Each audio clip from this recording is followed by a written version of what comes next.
Okay, so these questions are always in this form. This is 2022 question 4. Find the value of c given the expression 4x squared minus 6x squared minus x plus 2 is divisible by this. So since this is divisible by this, we know that f of 2 from here, when you take the 2 to the other side, must be equal to 0, where this one is the function of x. So you can say f of 2, where there is x, this was supposed to be a 3 actually, 2 to the power 3 minus c, that's a 2 squared minus 2 plus 2. So since this is equal to 0, you can as well just put a 0 there. 2 to the power 3 is 8 by 4, that's 32. 2 squared is 4 by c, that's 4c. Then minus this multiplied by this, this plus this is just a 0. So you can write that if you want. So you can take the 4c to the other side so that you have a 4c is equal to 32. Divide both sides by c and your c is equal to 8 and you are done. This was easy.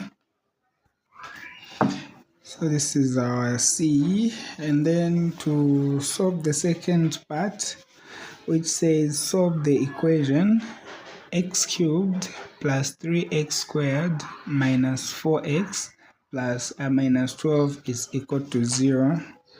Let me write it down.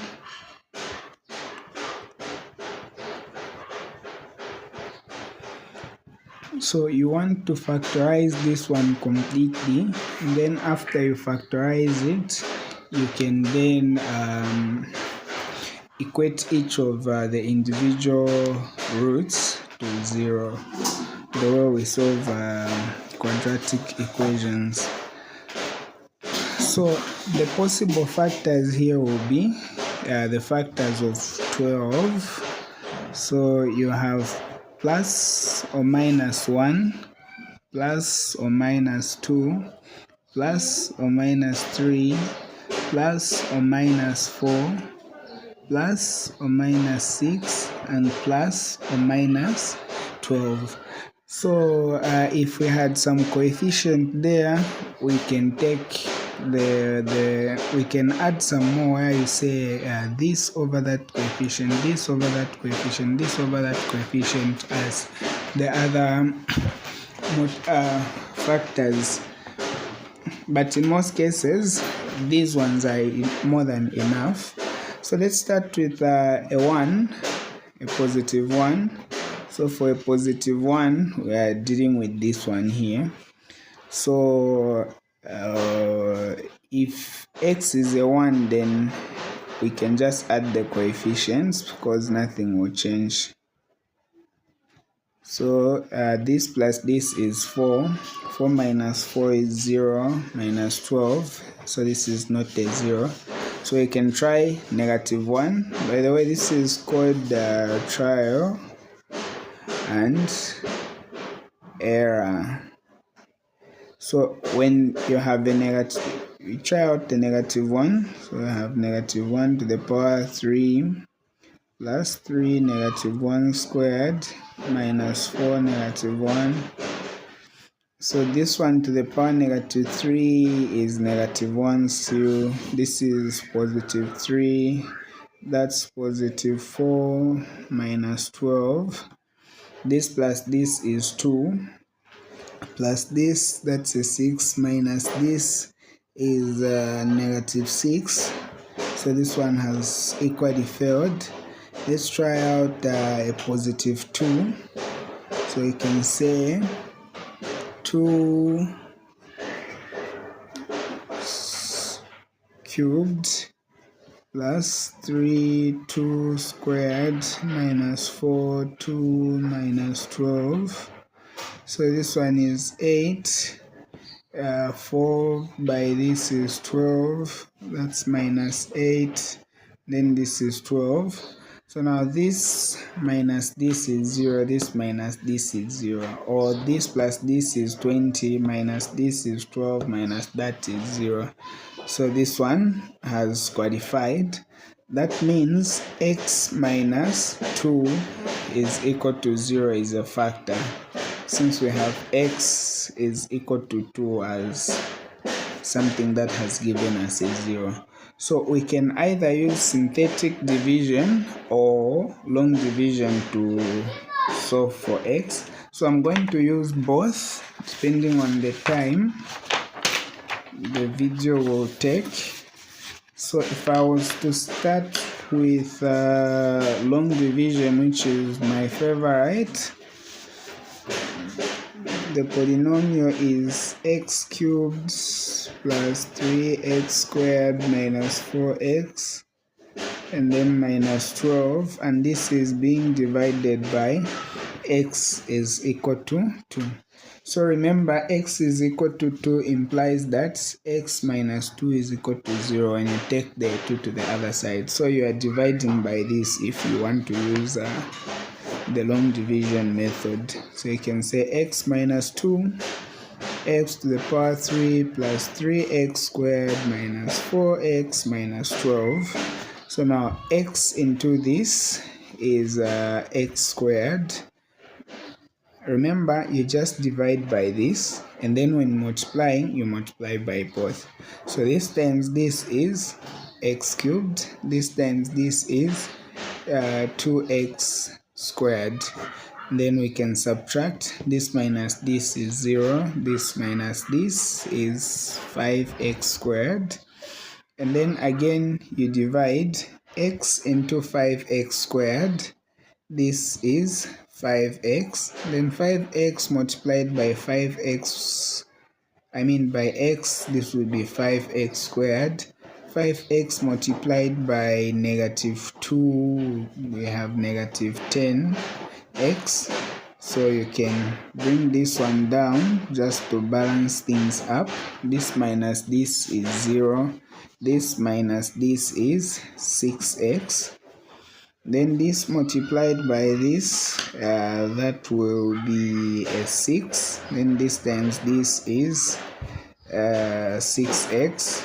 6 multiplied by negative 2 is negative 12. Then we can bring the negative 12 down to balance things up.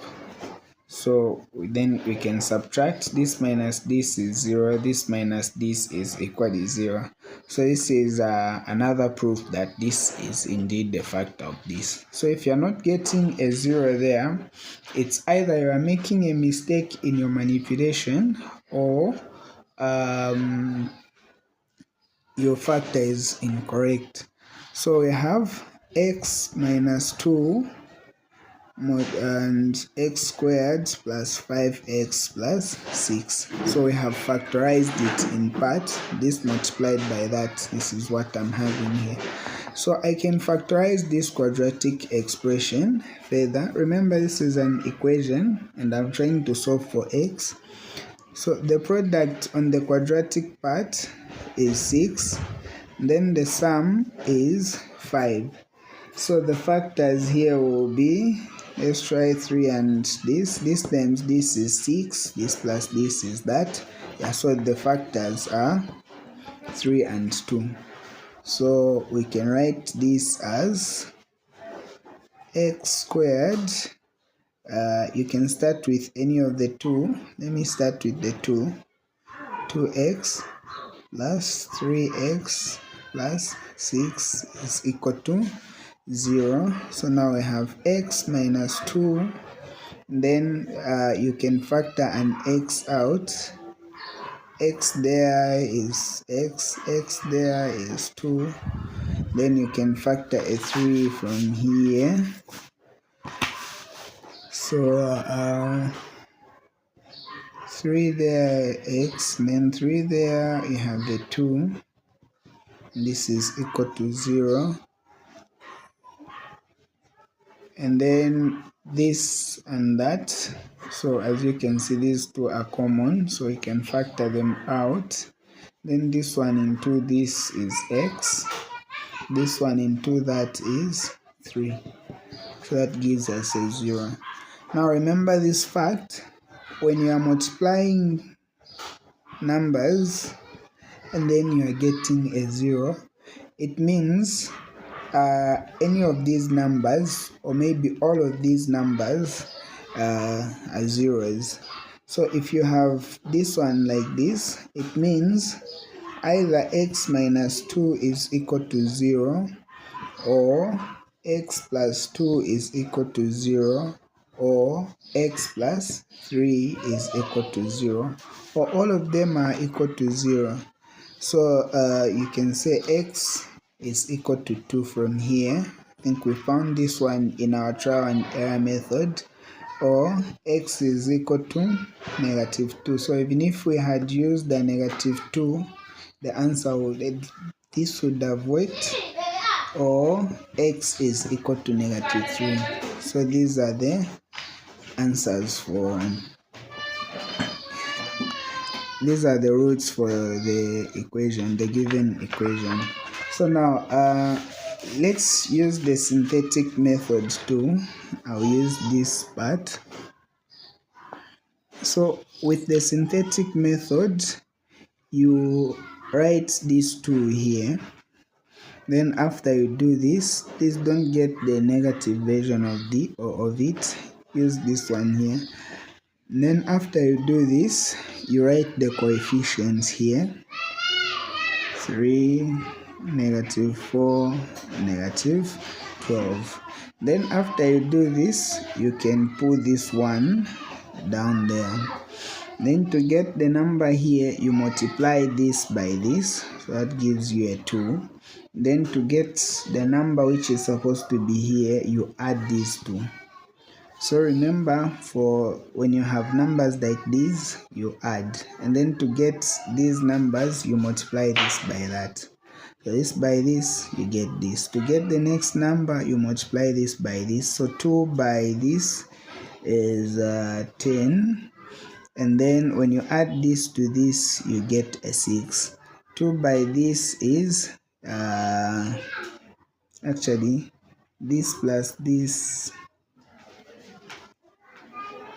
Oh yeah, when you multiply this by this, you get a 12, and then 12 plus negative 12, this is a 0.